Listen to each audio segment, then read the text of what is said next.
SI office কক্ষ রুমটি কিন্তু দেখতে পাচ্ছি ঘষা মাজার পরে পুরোদমে রঙে ব্যস্ত এখানকার শ্রমিকরা, রং মিস্ত্রিরা, সবাই সবাই কিন্তু অনেক দ্রুত চেষ্টা করছে থানাটি যাতে প্রস্তুত করার জন্য দ্রুতই সবাই কাজ করছে।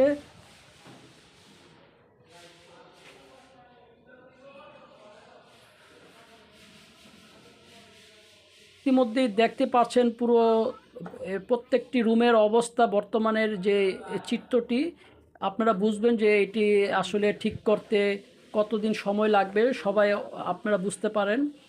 আমি একটু ভিতরের দিকে যাচ্ছি। এটি হচ্ছে মুন্সিগঞ্জ থানার ভবনের প্রথম তলা। তো প্রথম তলার এই যে চিত্রটি আপনারা কিন্তু ইতিমধ্যেই অনেকেই দেখেছেন। আমি আবারও দেখাচ্ছি আপনাদের। এই রুমটি কিন্তু বিশাল বড় একটি রুম ছিল। তো